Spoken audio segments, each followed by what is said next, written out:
What up, YouTube? Welcome back to Furrow Publications YouTube channel. As always, me, Rich. And on this channel, we talk about zines and DIY culture. Basically, if you're into print media, if you're curious about starting, running, and operating a small business, you might want to consider subscribing to the channel. If you can help me out, go ahead and like the video. So what have I been up to today? Today was one of those days where I'm just still trying to work on the mug press and really try to get a good handle on that. I'm gonna edit a longer video where I show some of the hacks that I tried and where my mind is at now. Because I ended up going to get some heat transfer paper, but I got the inkjet kind, and so it's a bit different and it's not really for ceramics, so it doesn't really work for mugs. But I'll show you guys that adventure later on. One thing I did want to mention was some of the reading that I did today. I was rereading through some of my Anarchist books because the homie Craig. Wanna come in? Come in. Because the homie Craig from 5 O'Clock Zines is going to be getting some Anarchist books from me, and so I was just going through them to see the ones that I would send. Some of them have a lot of notes, so I probably won't send those. But the ones that don't, I probably am going to send one or two. But I just wanted to share some of the books I was looking through, and these are some of them right here. This is one of my favorites, the Lucy Parsons story. I don't know if you can tell, but this has a lot of notes. One of my favorites. Chomsky on Anarchism. I don't think it's the best book on anarchism, but what I will say is that I think it is a very, very well written, well argued, introductory kind of piece on anarchist thought and theory. So this one's really good. This is by far my favorite, but I'm missing volume 1. I lent it to a friend in LA. He still has it. As you can see, this book is very dense, and it's a two-piece book that my friend gave me that passed away. But yeah, so it's about the anarchists and during the Spanish Civil War, and it goes through a lot of their theory and tactics. And so this is amazing read. But like I said, this is really, really dense. This is if you're really into the theory and you like the nostalgia of the anarchists who were fighting against Franco, kind of the precursor to World War II. For a lot of the people that are World War II buffs, a lot of them always say you start off at Spain. Really good read.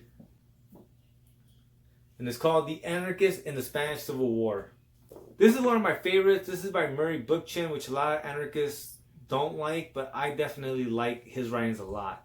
And this book right here is probably one of my favorites, and it's called Anarchism, Marxism, and the Future of the Left. And so I think it's a really, really good piece. The Ricardo Flores Magon reader, this is a hit. I love Ricardo Flores Magon. A lot of his work is really tied deeply into like the Latino liberation movements, the decolonized Salvador, Nicaragua, Honduras, and all those places. And so like he's well regarded in Latin America. And then I, found out later on that he was an anarchist and read his writings, and it was definitely a turning point in my theory and thought. And I like this one too, Anarchist Thought in Modern Education. Just the idea of like the way we learn. Like there's a reason why there's anti-bias educations, because the way we learn and the way we formulate thoughts really does have a larger impact on society. And so the way we're taught really is a way of indoctrinating us.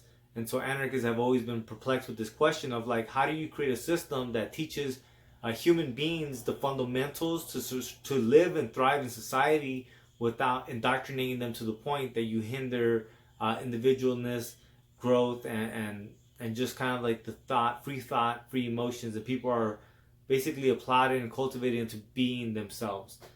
Lastly, if you're wondering about any other anarchist writings that you should read, I definitely recommend anything by Enrico Malatesta. It's probably one of my favorite anarchist writers.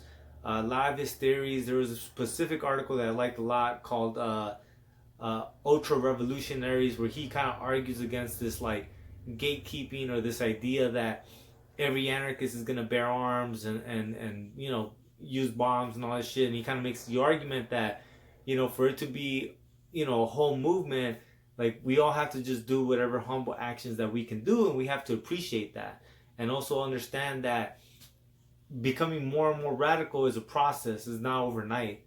It's like I remember I had a friend who I used to talk to about anarchism. He would blow me off and think I'm crazy. And sure enough, now at this moment, a lot of the things that he's saying, I'm not going to say they're straight up anarchists, but he is much, much more open to the idea of anarchism than before. And that's the point of like it's a progression. Now, if I was like this ultra revolutionary and I would never have had those conversations with him, even though we disagreed, he may have never gotten to that point of accepting, or not even accepting, but just viewing anarchism as a respectable ideology that people that are logical hold. But alright, you guys, that's all I wanted to mention today, man. I really was going through these books and like I ended up just spending the afternoon just reading some radical literature. And like I said, like I'm gonna send one out to the homie Craig from 5 O'Clock Zine, and that's gonna go out with his issue number 7 of Feral Comics. So yeah, just be aware that Feral Comics issue number 7 will be done soon. Alright, guys, till next time. Lates.